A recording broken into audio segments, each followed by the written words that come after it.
ఇచ్చేమో right అలా ఇది అది ఆపే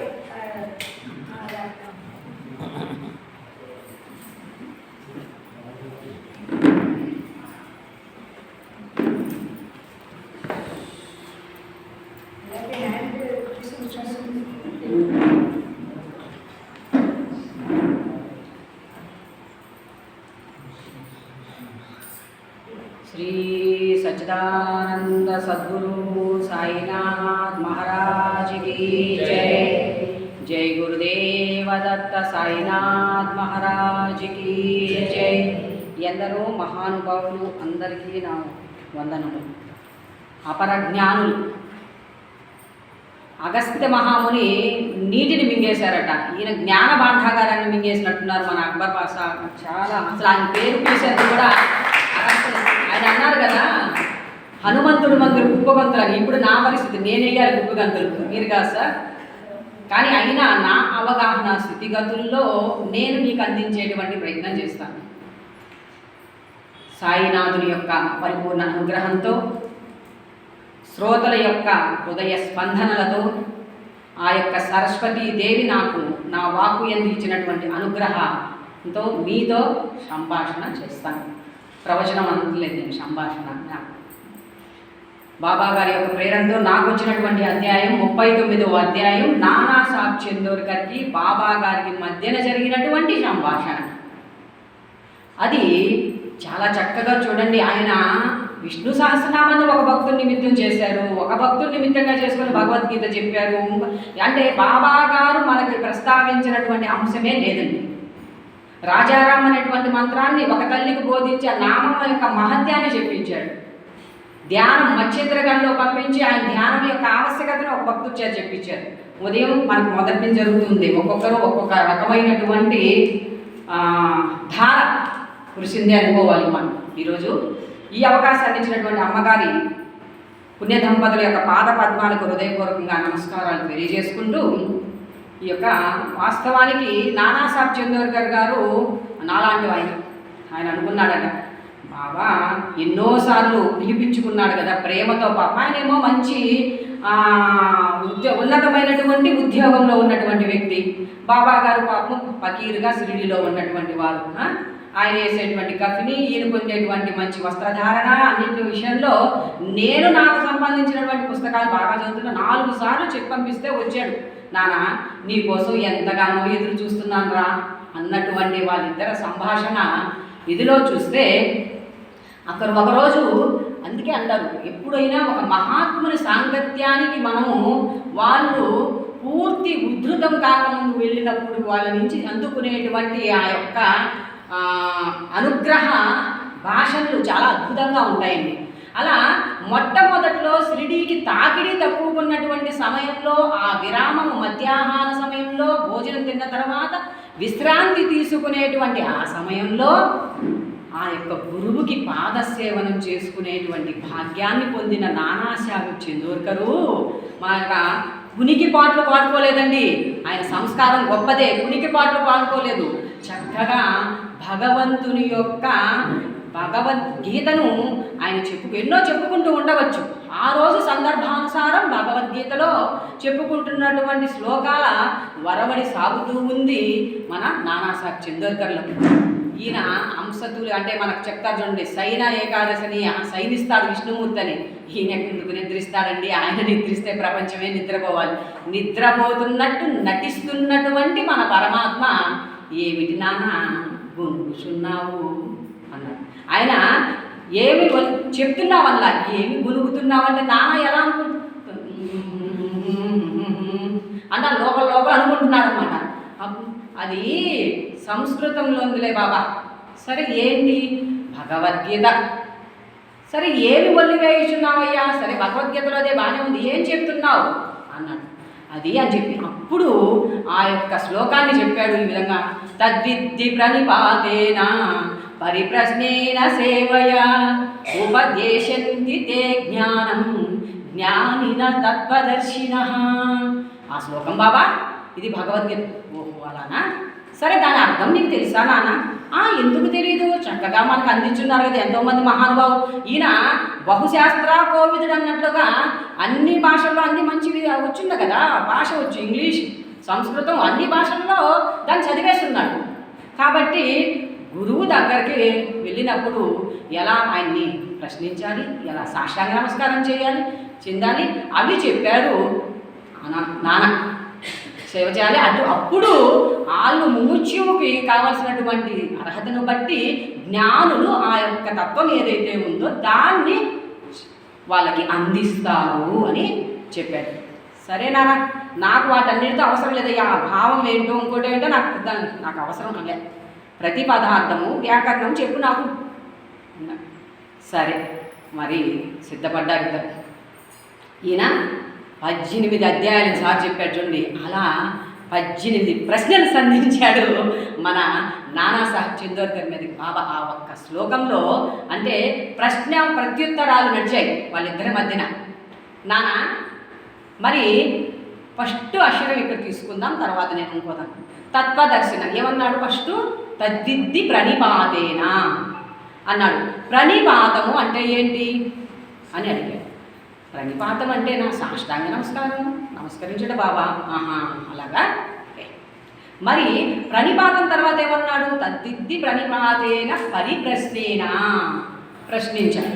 ప్రశ్న అదేంటి బాబా ప్రశ్నించడం ఇదే ఇప్పుడు అంటున్నారు కదా, అలాగే అన్నాడు. సరే మరి ప్రశ్నించుటకి ఒకవేళ ప్రశ్నించడమే అయినప్పుడు ప్రశ్నించుటని దానికి పరిని ఎందుకు కలిగినట్లు? వ్యాస భగవానుడు ఏమన్నా అవివేకిన? పరిప్రశ్న అంటే దానికి నాకు అర్థం తెలియదు అయిపోయింది. అందుకే నువ్వు అపర ఐశ్వర్యవంతుడు కాక అపర ఎంతో పుస్తకాలను ఒల్లివేసు, నీకు దర్శితము కానటువంటి వాడివి జ్ఞాని ముందర ఆడు ప్రధానమంత్రి అయినా కావచ్చు, ప్రపంచాన్ని లేనటువంటి అంబానీ కావచ్చు, ఎవడైనా దాసోహమే వదిలేయాల్సిందంతే. అట్లా ఇక్కడ ఒక్కొక్క పాయింట్లో తెలియదు. ఇప్పుడు దాకేమనుకున్నాడు? నాకు అంతా తెలుసు భగవద్గీత, మన సార్ అడుగుతుండే చెప్పాను భగవద్గీత చదివాం గంగిరెద్దులు పేసినట్టు ఊపేసాం. కానీ ఆ యొక్క అర్థంలోకి వెళ్ళాక పరిప్రశ్న అనే పదం తెలిసి ఏంటో నాకు తెలియదు, బోధపడలేదు. తర్వాత సేవ అనగా ఎట్టిది మరి? మేము చేస్తున్నాం కదా ఇప్పుడు, ఎవరు లేని సమయంలో చక్కగా మాకు అవకాశం దొరికింది, పాదసేవనం చేసుకుంటున్నాం. అలా ఓకే అలానా? మరి సరే ప్రశ్నే సేవయ్య అంతవరకు వచ్చి అక్కడ దాకా నాన్న తెలియదండి. సరే నాన్న ఆ మొదటి శ్లోకం ఉంది అలా పక్కన పెట్టేద్దాం. ఇక రెండవ పంక్తి ఉంది కదా, దాంట్లో ఆయన ఏమన్నాడు? తద్దిద్ది ప్రణిపాతేన పరిప్రశ్నేన సేవయ. రెండవ శ్లోకంలో ఉపదేశంతి తే జ్ఞానం జ్ఞానిన తత్వదర్శిన అన్నాడు. దానికేంటి? అసలు సాక్షాత్ శ్రీకృష్ణ పరమాత్మ జ్ఞాని కదా, మరి ఆయన ఎందుకు ఇతర జ్ఞానం ఆశ్రయించమని చెప్పాడు అన్నాడు. ఇక్కడ జ్ఞానమును ఉపదేశిస్తారన్న జ్ఞానమును పదమునకు మరి ఒక పదమును ఏమైనా చేర్చవచ్చునా? చేర్చవచ్చును, అక్కడ కొంచెం పరిజ్ఞానం ఉంది నాన్నకి అన్నాడు. ఏ పదము? అజ్ఞానం అనే పదాన్ని. సరే అజ్ఞానం అనే పదాన్ని కానీ జోడించినట్లయితే ఎటువంటి అర్థం వచ్చునో చెప్పుము బాబా. అది ఆ పదమును వాడి బోధించుటకు చెప్పుటకు నాకు అర్థం కావడం లేదు అయిపాయే. అప్పుడు అర్జునుడు కదా, మా తాతలు ముత్తాతలు మా అవ్వలు అది ఇది రక్త భోజనం అన్నీ అనేసి నాయనా నేను ఇదిగో ఈ ఆయుధాలన్నీ పడేస్తున్నా నీకు శరణం అని ఎలాగైతే అన్నప్పుడు కృష్ణుడు గీత మొదలు పెట్టాడో నానా ఏది తెలియదన్నప్పుడు అప్పుడు చెప్పాడు. నానా అప్పుడు సిగ్గుపడ్డాడట. ఏది చెప్పకుండా అంటే ఇతర జ్ఞానం అక్కడ కూడా నీళ్లు నమిలేశాడు. ఇతర జ్ఞానులు ఎందుకని కృష్ణుడు ఆశ్రయించమన్నాడు అనగా కూడా నీళ్లు నమిలేశాడు. అయిపోయింది. అప్పుడు బాబా మొదలుపెట్టాడు. నాయన ఇక్కడ 3 రకాలైనటువంటి సాధకులకి, శిష్యుడు అనుకోండి సాధకుడు అనుకోండి ఎవరైనా అనుకోండి, 3 రకాలైనటువంటి విధానాలు మనకిచ్చారు. ప్రణిపాతము, పరిప్రశ్న, సేవయ 3 అంశాలని మనకిచ్చారు. ఈ 3 అంశంలోకి మనం ప్రవేశించినట్లయితే బాబా ఇక్కడ మనం ఫస్ట్ తీసుకోవాల్సింది ఏంటి తల్లి? ప్రణిపాతం. ప్రణిపాతము అంటే పాతము అంటే పడుట, నిపాతము అంటే బాగా పడుట, ప్రణిపాతం అంటే లెసర్ పూర్తిగా పడిపోవడం. ఏం పడిపోవాలి? శరీరం పడిపోతే సరిపోయిందా? గురువు దగ్గరికి వెళ్ళినప్పుడు నీ యొక్క సమస్త అహంకారాలు ఆయన, అందుకే వెళ్ళగానే ఎందుకు జ్ఞానులకి నమస్కరిస్తాం మనం? అలా పూర్తిగా. అందుకే బాబా అంటాడు ఉత్త సాష్టాంగ నమస్కారం నుంచి సర్వశరణాగతి అన్నాడు ఆయన. అయితే ఇక్కడ అహంకారాన్ని త్యజించేయాలి. అయ్యా నాకేమీ తెలియదు నాయన అనేటువంటి నిరహంకార స్థితిలో నిగర్వి అయి ఉన్నప్పుడు గురువు మనకి ఆ యొక్క నమస్కారాన్ని స్వీకరిస్తాడు, మనకు కావాల్సిన దాన్ని అందిస్తాడు. ప్రణిపాతం అనే దానికి అర్థం వచ్చింది. మరి ఇంకొక రెండో ప్రశ్న ఏంటి తల్లి? పరిప్రశ్న. సరే, ఇక్కడ బాబా ప్రశ్న అంటే మనందరికీ తెలుసు కదా, ప్రశ్నోత్తరాలు జరుగుతూ ఉంటాయి. మనం చిన్నప్పటి నుంచి ఎగ్జామ్స్ రాసాము, అన్నీ జరుగుతుంది. ప్రశ్న అనగా ప్రశ్నించుట. ప్రశ్నించుట అనే దానికి మరి ఎందుకు? మనం ఇక్కడ కొంచెం అంటే నా అవగాహన నేను అంటున్నాను, పరిపరి విధములుగా ఒక విషయమును తెలియజేయవచ్చును. పరిపరి అంటే అనేక విధములుగా అని వచ్చింది ఇక్కడ. సరే, పరిప్రశ్న అనే దాంట్లో ఇక్కడికి వచ్చేసరికి మనం గురువు దగ్గరికి వెళ్ళినప్పుడు ఇందాక ఉదయం వచ్చింది మనకి, ఆంజనేయ స్వామి ఎప్పుడు తన గురువు దగ్గర వినమ్రుడై నేను నీకు సదా, గరుత్మంతులు వారు కూడా అండి ఎప్పుడు ఇలానే అంజలి కట్టించి ఎప్పుడు తన గురువు ఆజ్ఞేస్తాడా, ఎక్కడికి తీసుకెళ్దామా అనేటువంటి ఆ ఇదిలోనే ఉంటారు వాళ్ళు. అలా గురువు దగ్గరికి వెళ్ళి మనం ప్రశ్నించాలి అనుకున్నప్పుడు ఆ వేసేటువంటి ప్రశ్న ఏదైతే ఉందో అది మన ఆత్మ ప్రగతికి, మన తోటి వారి ఆత్మ ప్రగతికి ఉపయోగపడేలా, దోహదపడేలా ఉండేటువంటి ప్రశ్నలు సంధించాలి. అలా కాకుండా గురువు గారు అలాగే పుస్తకాలు చదివి చెప్తున్నారా, లేకపోతే ఆయన తెలుసా తెలియదా, అసలు ఈయన నలుగురిలో అవమానాలు పాలు చేద్దామా అంటే ఇక్కడ బాబా గారు వాడిన పదం దుర్బుద్ధితో కానీ, దొంగ ఎత్తులతో కానీ. ఇప్పుడు జవహర్లాల్ ఎంత దొంగ గురువు వస్తేనే ఆయన ఏం చేశాడు మనం చెప్పుకుంటున్నాం. ఇక్కడ మనం మన దగ్గరికి ఎవరైనా వచ్చి అలా ప్రవర్తించినప్పుడు మన ప్రవర్తన విధానాన్ని ఎలా చేస్తున్నాం అనేది ఉదయం చెప్పిన ఆత్మ పరిశీలన అనేటువంటి అంశం. అలా ఆయన అన్నాడు, దొంగ బుద్ధితో కానీ దుర్బుద్ధితో కానీ ప్రశ్నించొద్దు, నీ ఆత్మ ప్రగతికి దోహదపడేటువంటి ప్రశ్నలు వేయాలి. ఓకేనా? అర్థమైందమ్మా? పరిప్రశ్న ఓకే. మరి ఇంకొకటి సేవయ. సేవయ అంటే ఇది సేవ అనేక రకాలుగా ఉంటుంది. అనేక రకాలుగా ఉంటుంది. ఒకరు తమ కీర్తన ద్వారా సేవ చేస్తారు, కొందరు గురు నివసించేటువంటి ఆ ధామం ఏదైతే ఉందో దాన్ని గురుగ్రహ వాసము చేస్తూ, దాన్ని శుభ్రపరుస్తూ చేస్తూ, గురువు గారికి కావలసినటువంటి అన్నిటినీ సమకూరుస్తూ వారికి అన్ని చూసుకుంటూ ఉంటారు. అలా ఇంకా కూడా కొంతమంది సత్సంగాలు మాలాగా చేయు, కొంతమంది మందిరాలు కట్టి, కొంతమంది ఇలా. మనము ఇష్టం బాబా అంటారు, ఇష్టమున్నచో చేయునది, ఇష్టము లేనిచో విడుచున్నది సేవ కాదు నానా. ఈ శరీరము గురువు గారిదని భావించి నిరంతరము ఆయన సేవలో ఉండాలి. సరేనమ్మా, బాగా చెప్తావే, సంసారంలో ఉన్నాము 24 గంటలు మనము నిరంతరం గురు ఆశ్రమాలకు వెళ్ళి, గురువు నా ఆశ్రమానికి వచ్చే నేను చెప్పింది, గురు వాక్పాలన చేయడం కూడా ఒక విధమైనటువంటి సేవా విధానమే. గురు బోధనను మనం లోపలికి ఆవహించుకొని, లోపలికి అవలోకనం చేసుకొని దాన్ని పాటించడం కూడా సేవయే. కాబట్టి మనం ఎక్కడ ఉన్న వాళ్ళు ఎవరి అవగాహన స్థితిగతులకి, ఎవరికి ఉన్నటువంటి పరిస్థితులకు అనుగుణంగా చేసేటువంటి విధానం ఉంది.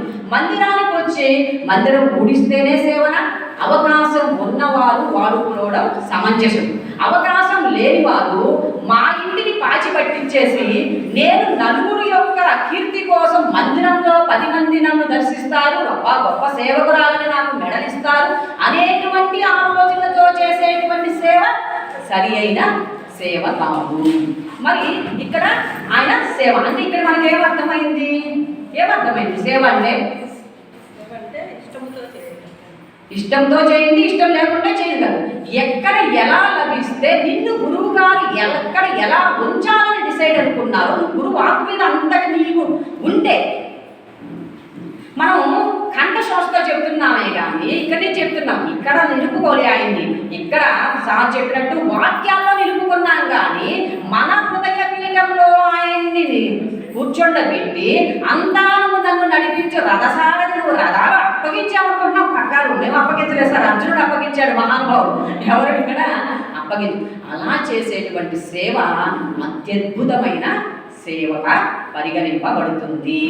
ఇంకా కూడా గొప్పగా చెప్పండి, ఆయన అంతటా ఉన్నది ఒకటే అని చెప్పాడుగా, అందరిలో ఉన్నది ఆయన అని చెప్పాడు కదా. గురువు మినా ఇంకెవరన్నా ఉందా జగత్తులో? గురువు మినా ఎవరన్నా ఉందా? అటువంటప్పుడు ప్రతి ఒక్కరిలోనూ ఆరే ఉన్నారనేటువంటి భావనతోనూ వారికి చేసేటువంటి సేవ నీకు గురుసేవగా పరిణామం చెందుతుందా లేదా? ఏం తల్లి నువ్వు చెప్తున్నావు పరిశోధి అంటున్నారా? అది గురుసేవ కిందకే వస్తుంది కదా. కాబట్టి సార్ చెప్పారు ఇందాక, మన భావనని ఉన్నతీకరించుకుందాం. ఆలోచన మార్పు, ఎక్కడికి వెళ్ళినా బేస్మెంట్ మనకు స్ట్రాంగ్గా ఉండే తల్లి, నువ్వు పిల్లర్ మీద ఎంత వేసినా, అందుకని బేస్మెంట్లో మనకు కావాల్సినటువంటి మొట్టమొదటి దాన్ని మనం తీసుకోవాలి. కాబట్టి ఇక్కడ మనం 3 అంశాలు తెలుసుకున్నాం. మరి సేవ ప్రణిపాతం అంటే సాష్టాంగ నమస్కారము, ప్రశ్నించడము, సేవించడం, ఈ 3 వచ్చాయి. మరి ఆయన ఏమన్నాడు? ఉపదేశంతి తే జ్ఞానం జ్ఞానిన తత్వదర్శిన. ఎప్పుడు ఈ 3 ఎప్పుడైతే మనం పర్ఫెక్ట్గా అని చేయగలిగినప్పుడు ఆయన మనకి వాటిని అందిస్తారు. గురువు వాటిని మనకి అందించేందుకు అర్హతను సంపాదించిన వారు అవుతాం మనం. ఇవి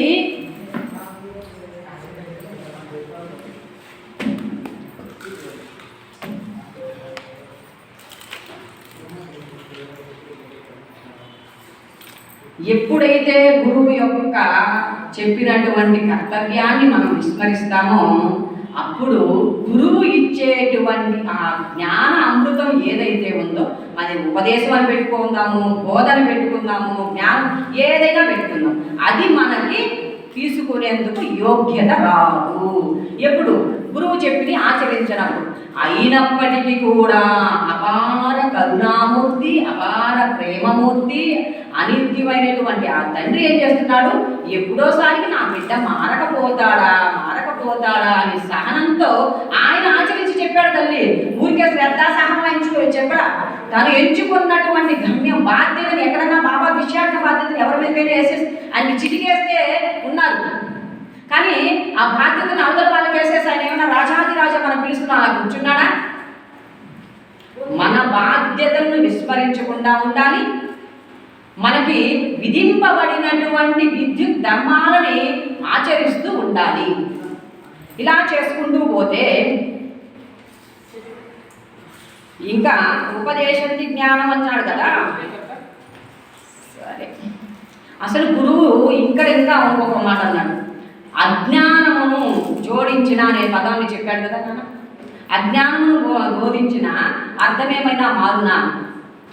వాస్తవానికి శిష్యుడు గురువు జ్ఞానస్వరూపి అయినప్పుడు ఆ జ్ఞానంలో నుంచినటువంటి ఒకానొక చిన్న రేణువో కణమో ఏదో అనుకుందాం మనం జ్ఞానస్వరూపులు కదా. మరి ఆయనకి మనకి వచ్చి మా తారతమ్యం ఎక్కడొచ్చింది? గురువుకి శిష్యుడికి మధ్య భేదం ఎక్కడుంది? గురువుకి శిష్యుడికి గ్రహించే తీరులో ఉంది అవగాహన. అందుకని మనం ఏటి చేత కప్పబడి ఉన్నామో వాటిని తెలియజేసిన ఆయన, నేను ఆనంద స్వరూపుడురా బంగారం, నువ్వు కూడా ఆనంద స్వరూపుడివే, కాకపోతే నువ్వు ఈ దేహమే నేను అనేటువంటి భావంలో ద్వంద్వాలలో పడి ఇరుక్కుని ఏకత్వంగా ఉన్నటువంటి దాన్ని మరిచి ద్వంద్వాలలో జీవిస్తూ ఉన్నావు. నువ్వు నిత్య ఆనంద స్వరూపివి, నిత్యుడవు. పంచభూతాలతో వచ్చిన ఈ పాంచభౌతిక దేహమే నీవనుకునేటువంటి భ్రమలో జీవిస్తున్నావు. మనకు 6 అవలక్షణాలు చెప్తాడు ఉండకూడనటువంటి. అటువంటి వాటిల్లో నేను దేహమే ఆత్మ అనుకునేటువంటి భ్రమం. ఇప్పుడు దేహమే ఆత్మ అనుకుంటే నీవు మరి లోపల ఉన్నటువంటి దేహము జడ పదార్థమా కదా? దేహము జడ పదార్థం కదా. మరి దేహంలో ఉండి ఆడించువాడు ఎవడు? నాలో నా ఎదుటి వాళ్ళలో ఇప్పుడు ఒక్కటి చిన్న ఎగ్జాంపుల్ మనం తీసుకుందాం. ఇక్కడ బాబా, మధ్యలో నేను జీవుణ్ణి, మీరందరూ కూడా ప్రపంచంలో ఉన్నటువంటి ప్రపంచము అనుకుందాం. మీరు ప్రపంచము, ఆయన పరమాత్మ, నేను జీవుణ్ణి. మనం ముగ్గురు ఉత్తమ స్థాయి, మధ్యమ స్థాయి, అధమ స్థాయి అనుకుందాం. ఇక్కడ ఈ ముగ్గురులో నుంచి అక్కడి నుంచి ఇక్కడికి పాస్ అవుతూ ఉంది కరెంట్. ఇక్కడి నుంచి ఇక్కడికి పాస్ అవుతూ ఉంది. సరే, ఆయన నుంచి నేను వచ్చాను, నేను ఒక ఇదిగా ఉన్నాను. ఒక 100 క్యాన్ల బరువు, ఒక 1000 క్యాన్ల బరువు నేను అనుకుందాం. 1000 క్యాన్ల బరువులో మీరు ఒక్కొక్కరికి, నేను ఒక జీవుడు 1000 క్యాన్ల బరువు అయినప్పుడు ఒక్కొక్క జీవి అదే 1000 క్యాన్ల బరువు ఉంటుందా కదా? ఖచ్చితంగా. అంటే నేను వేరు, ప్రపంచము వేరు, భగవంతుడు వేరు అనేటువంటి భ్రమ ఈ అజ్ఞానాలతో ఉన్నాడు. కానీ గురువు ఎలాంటి వాడు? సర్వశక్తివంతుడు, మహా సర్వజ్ఞుడు, సర్వవ్యాపకుడు. అవన్నీ కూడా మనలో కూడా ఉన్నాయి తండ్రి. కానీ మన హృదయంలోకి మనం దర్శించడం లేదు, మన హృదయంలోకి మనం ప్రవేశించడం లేదు. ఇక్కడ చీకటిని తొలగించాలి అంటే ఒక గదంతా చీకటిగా ఉంది, ఒక చిన్న కొవ్వొత్తి చాలు కదా ఆ చీకటిని పారద్రోలేదానికి. అంటే చీకటి వెలుతురు, రాత్రి పగలు, ఇలా ఎలా ద్వంద్వాలు ఉన్నాయో ఈ ద్వంద్వాల స్థితిని దాటి జ్ఞానం అజ్ఞానం, పాపం పుణ్యం. అంటే ఇందాక చెప్పారు, రావణాసురుడు దేవుడే, నేను దేవుడే. ఈ కూర్చున్నటువంటి ఈ కుర్చీలు మనకు కూర్చునేందుకు ఆసనాలైనటువంటి ఈ జడ పదార్థము దేవుడే. దీన్నే శంకర భాష్యం అంటారు కదా. శంకర భగవత్పాదులు దక్షిణామూర్తి స్తోత్రంలో చెప్తారు, విశ్వదర్పణ దృశ్యమాన నగరీతుల్యం నిజాంతర్గతం పశ్యన్నాత్మని మాయయ బహిర్భువో మాయయ యథా నిద్రయా యత్ సాక్షాత్ కురుతే ప్రబోధ సమయే అంటారు. అంటే ఎప్పుడు సాక్షాత్కృతి, ఇప్పుడు మనం స్వప్నము నిద్ర ఆయన అంటాడు. అర్జునుడికి జ్ఞానేశ్వర మహారాజ్ చెప్పాడు ఏమని? ఓ అర్జున, స్వప్నము నిద్ర తొలగిపోయినచో అది రెండు నీవుగా భావించు. మరి నిద్ర ఏంటి, స్వప్నం ఏంటి? ఏంటి తల్లి నిద్ర ఏంటి, స్వప్నం ఏంటి? మనం రోజు రాత్రి 9 అయితే నిద్రపోయేదమ్మా, తెల్లవారుజాము నెలకు వస్తే లేసేది, అంతే కదా? అంతేనా? నిద్ర అనేది ఈ జడ పదార్థాన్ని వదిలి ఎరుక లేని స్థితిలో మనం చేసేటువంటి ఒక ప్రక్రియ. అంటే మనకి రాత్రి మన సబ్కాన్షియస్ మైండ్ కానీ ఇంకోటి ఏది ఉండదు, జడ పదార్థమైనటువంటి దాంతో మనం ఎరుక లేని స్థితి. అంటే ఇది చేస్తున్నాము అది చేస్తున్నాం, ఆ ఎరుక లేని స్థితిలో మనకి స్వప్నానుభూతి కలుగుతుంది. స్వప్నానుభూతి కలిగినప్పుడు అది నిద్రలేదు, కానీ ఆ స్వప్నం మనకు ఉంటుందా? స్వప్నానికి సంబంధించినటువంటి స్పృహ ఉంటుంది, కానీ స్వప్నం శాశ్వతంగా ఉంటుందా? మనకు బలి ఉంటుందా? అందుకే ఆత్మ జ్ఞానికి ఇప్పుడు ఆయన ఏమన్నాడు? ప్రబోధ సమయే యత్ సాక్షాత్ కురుతే ప్రబోధ సమయే అన్నాడు. అది ఎప్పుడైతే ఆయన గురువు బోధిస్తాడో ఆ బోధనలో నీ యొక్క అంతర్గత గురువు మేల్కొంటాడో ఆ మేల్కొన్నటువంటి స్థితిలో ఒక జ్ఞానికి ఈ కనిపించేటువంటి ప్రపంచమంతా కూడా కళ లాంటిది. జ్ఞానికి అర్థమవుతుంది అతని బోరుగా ఉందా? అర్థం కావాలి కదా? జ్ఞానికి ఈ ప్రపంచమంతా కళ లాంటిది. మనం నిద్రలో ఉన్నాం, ఇక్కడ ఉన్నాము, నిద్రపోయా, కళ వచ్చింది. కళలో నేను బొంబాయి పోయా, కళ్ళలో బొంబాయి పోయా, షిరిడీకి పోయా, అక్కడ టికెట్ లేదు, నన్ను ట్రైన్ ఎక్కితే ఆర్టీసీ లేదు, ఎవరు లేదు. కానీ ఆ యొక్క ఇది ఉంటుంది. కానీ మేల్కోగానే నేను ఎక్కడ ఉన్నాను? నా ఇంట్లో, నా మంచం మీద, నా బెడ్ మీద, నా ఫ్యాన్ కింద ఉన్నా కదా, ఉన్న చోటు నుంచి. అందుకే ఈ ప్రపంచం బ్రహ్మ సత్యం జగత్ మిథ్య. అంటే సృష్టి అంతా బ్రహ్మ ఎందుకు సత్యమైంది, జగత్ మిథ్య ఎందుకైంది? జీవ సృష్టి చేత ఏర్పడినటువంటిది జగత్, బ్రహ్మము చేత సృష్టింపబడినది.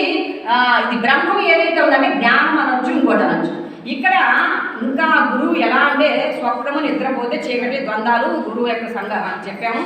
తర్వాత జీవి యొక్క లక్షణాల్లోకి పోతే ఆయన బోధిస్తాడట. ఎవరికి ఎటువంటి సమయంలో బోధిస్తాడు? తనని ఆశ్రయించిన వారికి. దీనికే ఒక శ్లోకం దక్షిణామూర్తులు, ఎస్తైవ స్ఫురణం అసత్కల్పార్థకం జగత్ తత్వమసి సాక్షాత్ కురుతే. గురువు చెప్తాడు, ఎవరు తనను బోధయ అంటే తనను ఆశ్రయించి వచ్చిన వాడికి గురువు బోధిస్తాడు. దేని కాదంగా ఊరికే గాల్లో మెడలు కట్టేసి నేను ఆత్మసాక్షాత్కారం పొంది అలా కాదు, వేదాల ఆధారితంగా, శాస్త్ర ఆధారితంగా చెప్తాడు. అంటే ప్రపంచం సరే ఇప్పుడు నేను ఒక తల్లి గర్భంలోకి వచ్చి నేను శకుంతలమ్మని, తల్లి గర్భంలో ఉన్నప్పుడు శకుంతలమ్మని, తర్వాత మళ్ళా ఒక ఆయనకి వచ్చిన తర్వాత పలానా ఆయనకి భార్యని, ఇంకొని ఇన్ని రకాలుగా జరిగేది. నేను గత జన్మలో ఎవరికి భార్యని, ఎవరికి బిడ్డని, ఎవరికి తల్లిని కదా. ఇప్పుడు మాత్రం ఇదే శాశ్వతం అనుకొని, ఈ చుట్టూ వచ్చినటువంటి బంధాలే శాశ్వతం అనుకునేటువంటి జీవించిన ఆయన ఇవేవి శాశ్వతం కాదు. నువ్వెలా ఇక్కడ ఒక పాత్రను వేసేందుకు వచ్చావో నీకు సహపాత్రదారులుగా వీళ్ళందరూ వచ్చారు నాయన. కొద్దిగా కళ్ళు తెరిచి చూడరా, సత్యం ఏదో తెలుస్తుంది అని చెప్పి సాధనా మార్గం వైపుగా నడిపిస్తారు. సాధనా మార్గం, సాధన అంటే ఏంటి మనకైతే బాగా అర్థమైపోతుంది. రోజు ఆడవాళ్ళు ఇంట్లో సాధకాలు చేస్తూనే ఉంటాం. నిద్ర లేసిన మొదలు రొటీన్ కదండి మనది. ఉదయం లేస్తాము, త్వరగా దండస్నానం చేసేస్తాము, తర్వాత టిఫిన్లు అంటాము, జ్యూసులు అంటాము, ఏదో ఒకటి చేస్తూ ఉంటాం. అందుకే మన వాళ్ళు ఈరోజు ఏంటంటే సాధకం అంటారు. అంటే ఏ కూర చేసేవారి. అట్లాగే ఒక సాధకుడు తను ఆత్మ ప్రగతి కోసం వెళ్ళేందుకు కావలసినటువంటి సాధనా మార్గాన్ని తెలుసుకొని ప్రతిరోజు నిత్యము ఆచరణంగా అభ్యాసంగా చేసుకుంటూ వెళ్ళేదాన్ని సాధన అంటారు. ఇది కూడా బాబా చెప్పినట్టు సేవ అంటారు. చూడు, మనకి ఇష్టమైతే పాడుకుంటాం, ఇష్టం లేకపోతే పాడము, ఇష్టమైతే పుస్తకం చదువుతాం. తినేది మాత్రం 3 సార్లు భగవంతుడు చెప్పి 4-5 సార్లు తింటాం. అది మాత్రం వదిలే ప్రసక్తే లేదు. ఉదయాన్నే టిఫిను, టిఫిన్తో పాటు కూరగా ఆహారానికి మంచిదని మొలకలు, ఇంకోటి వేస్తాం. ఈ మధ్యలో కాఫీ, టీ, మళ్ళీ తర్వాత భోజనంలోకి 2-3 రకాల కూరలు, తర్వాత మళ్ళీ వచ్చేటప్పటికేంటి సాయంత్రం స్నాక్స్.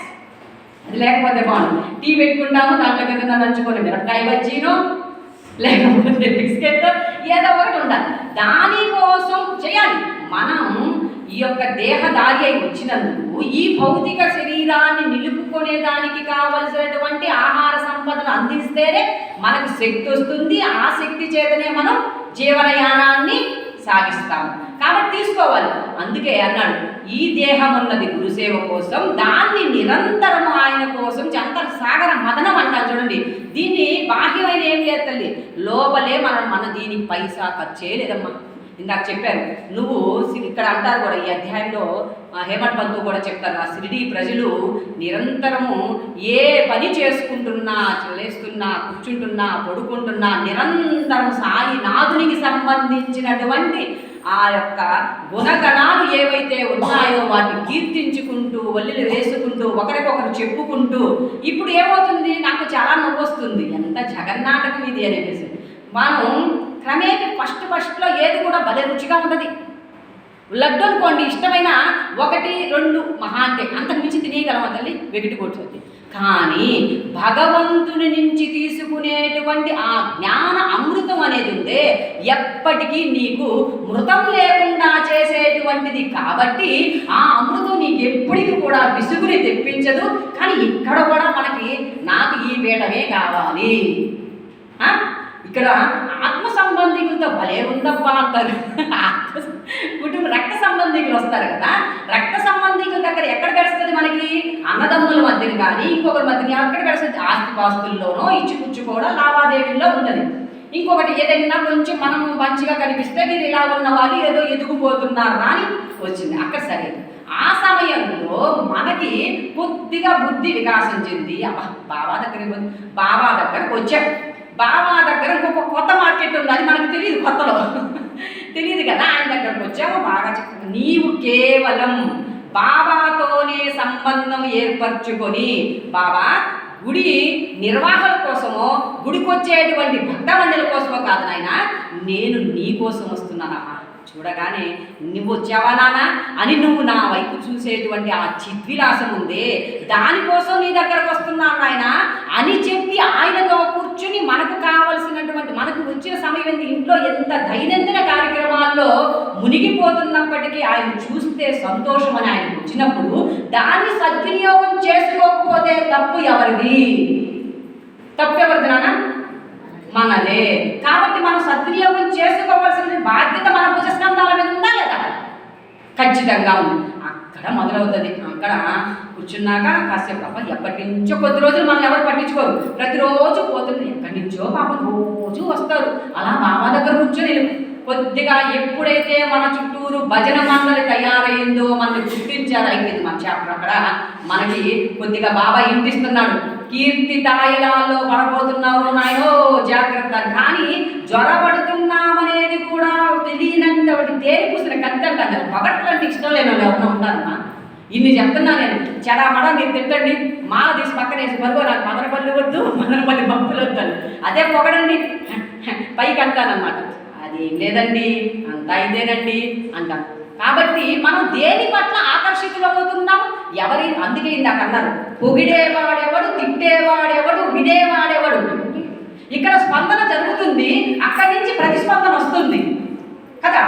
ఏది కూడా దొంగ చర్య ప్రతిచర్య. ఇక్కడ నా హృదయం ఇందాక కూర్చున్నాను. నేను కూర్చున్నప్పుడు జస్ట్ అంటే ఒక్క సెకండ్ అనిపించింది, లవంగం ఉంటే బాగుండు, కిందకి వెళ్ళేటువంటి ఓపిక లేదు. ఎందుకంటే ప్రతిరోజు నేను నోట్లో వేసుకు ఉంటాను.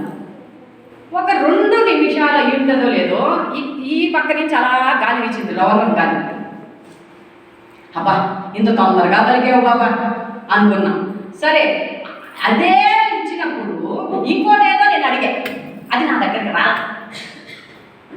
రానప్పుడు ఒరే ఇప్పుడు పలికిన బాబా ఇప్పుడు దీనికి ఎందుకు పలకలేదు అనేటువంటి ఆలోచన మనకు కలగాల లేదా? ఇందాక అన్నారు యోగ్యత, అర్హత. నీకు అవసరమైంది అనుకోండి, క్షణం కూడా నీ గురువు దాన్ని ఏమార్చడు కాక ఏమార్చడు. ఎక్కడికో వెళ్ళిపోతున్నానా? సబ్జెక్ట్లోనే ఉన్నాను కదా, పక్కకి వెళ్ళలేదు కదా. అందుకని కాబట్టి మనం every second check our self, మనల్ని మనం పరిశీలించుకుంటూ ఉండాలి. అందుకే ఇంత కొత్త చెప్పిన సబ్జెక్ట్ పరిణితి, పరివర్తన అన్నాను. నేను మొట్టమొదటిలో బాబా దగ్గరకు వచ్చాను. ఈ సాయి గారు తెలిసినప్పుడు ఎలా ఉన్నాము, సాయి గారు తెలియకముందు ఎలా ఉన్నాము, ఇప్పుడు ఎలా ఉన్నాను, నన్ను 10 మంది గుర్తించినప్పుడు ఎలా ఉన్నాను, గుర్తించినప్పుడు ఎలా ఉన్నాను.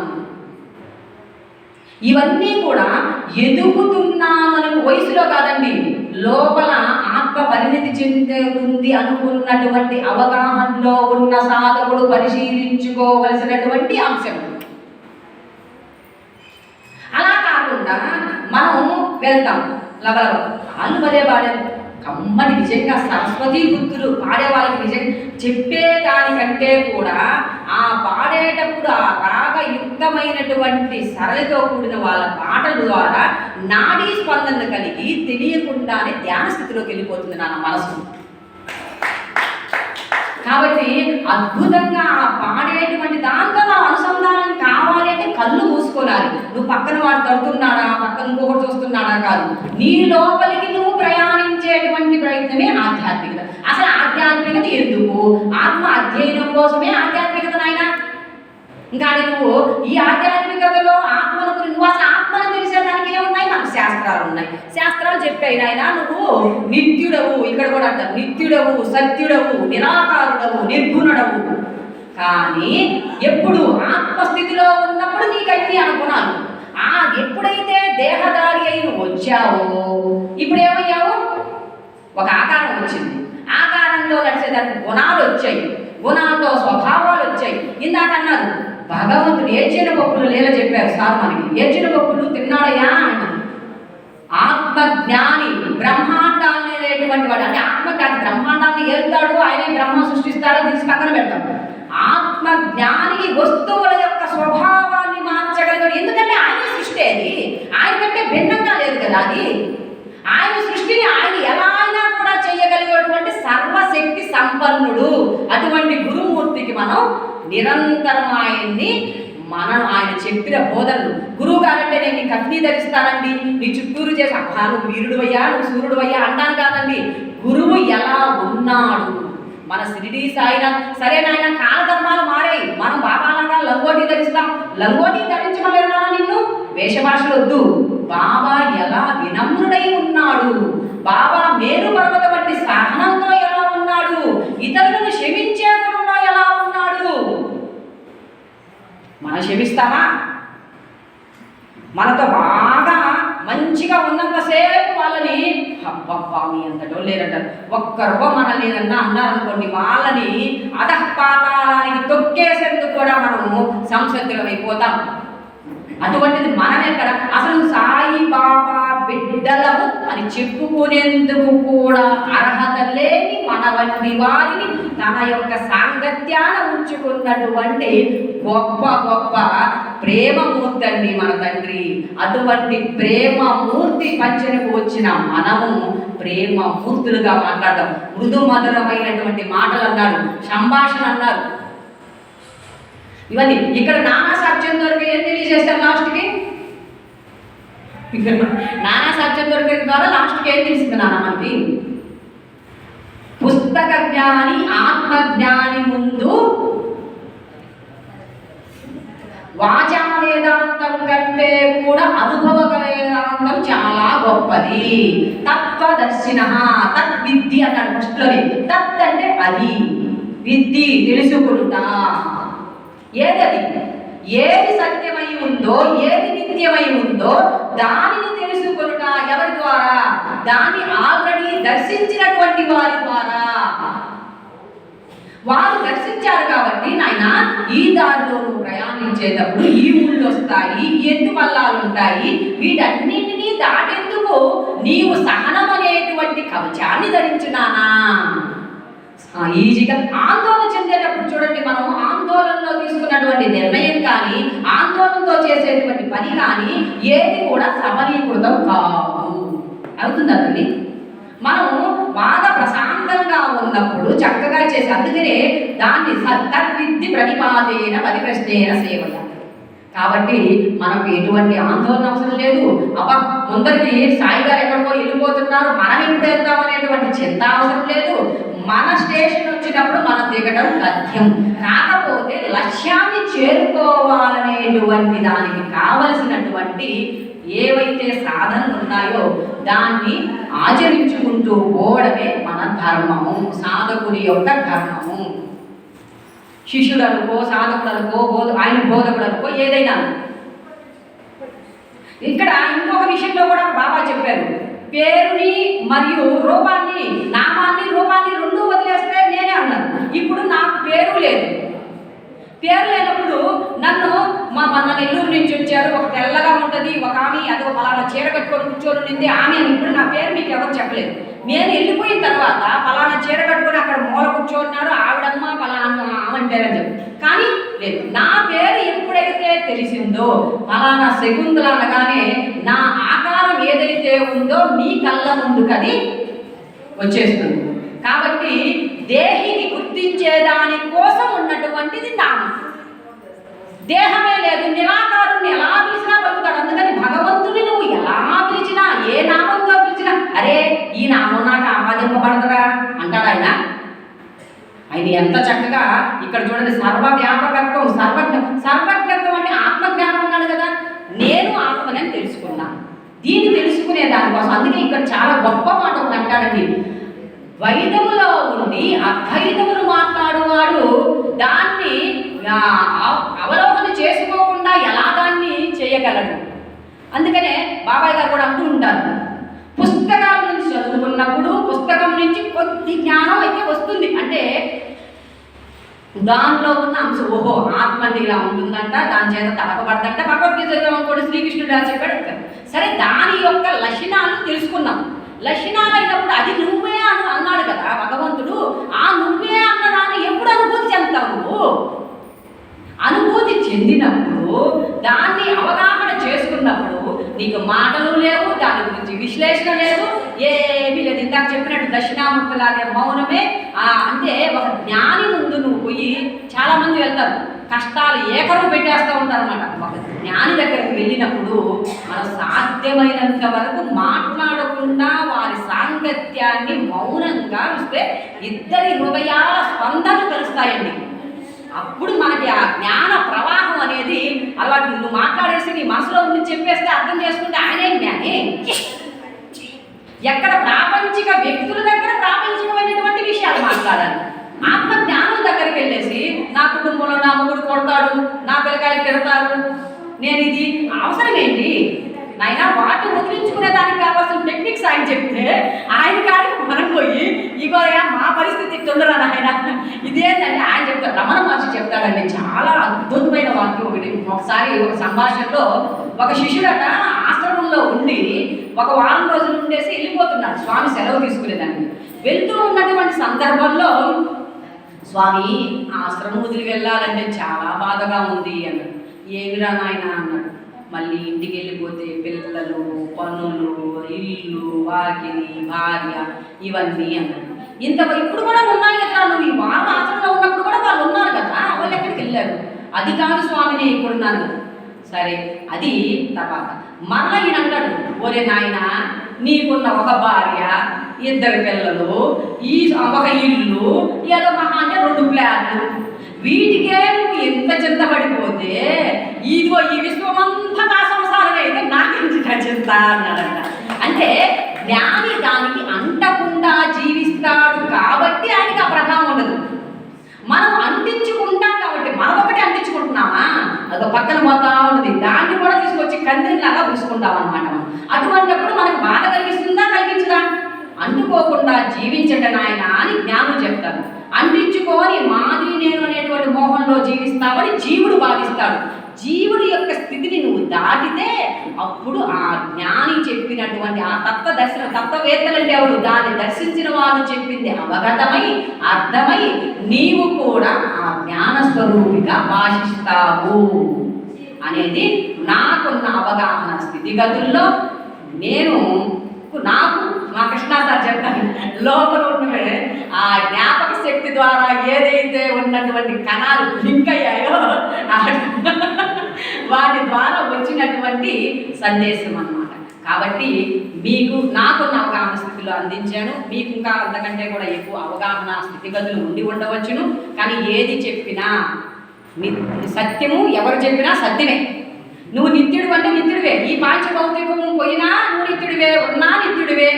ఇప్పుడు మనం ఉన్నాము, ఈ చొక్కా ఇదంటే మన ఇంటికి పోతే మన వస్త్రాన్ని తీసి తగిలిచ్చేస్తాం, అంటే దాని పని డ్యూటీ అంతవరకు అయిపోయింది, మళ్ళీ వేరే డ్యూటీ ఉండదు. అట్లాగే జీవుడు అనేక అనంత జీవన పైన వంటి మనది. ఇప్పుడు మన సృష్టి ఆరంభము నుంచి వస్తున్నాం. ఇప్పుడు ఏదో 20 సంవత్సరాలు 40 సంవత్సరాలు ఈ దేహాన్ని చెప్పుకుంటున్నాం, కానీ మనం ఇప్పటి వాళ్ళం కాదు, నిత్యులము శాశ్వతులము. అది నాకు కొద్దిగా అవగాహన, కానీ పూర్తిగా అర్థమైంది కదా. మనం చూపించు అంటే నేను చూపించేటువంటి పరిస్థితి కాదు, ఎవరికి వారు అనుభవించి తీరవలసినటువంటిది అనేది లాస్ట్కి అమూలాగ్రంగా వాళ్ళు తెలియజేసినటువంటి అంశము. ఇటువంటి అవకాశాన్ని ఇంతమంది అతిరథ మహారథుల ముందు నాకు ఇచ్చినటువంటి ఆ యొక్క బ్రహ్మాండ నాయకుడైనటువంటి సాయినాథునికి హృదయపూర్వకంగా తెలియజేసుకుంటూ ఈ మందిర నిర్వాహకులైనటువంటి వరలక్ష్మమ్మ పితాజీ గారి యొక్క పాదపద్మములను నమస్కరించుకుంటూ, ఇలానే సమస్త విశ్వ హృదయ సద్గురువులు ఎల్లవేళలా నా యందు వారి యొక్క పరిపూర్ణ అనుగ్రహాన్ని నాతో ఉన్నటువంటి నా ఆత్మ సహచరులు కూడా అందిస్తూ ముందుకు తీసుకెళ్లాలని మనసా వాచా కోరుకుంటూ జై సాయిరామ్, జై జై సాయిరామ్.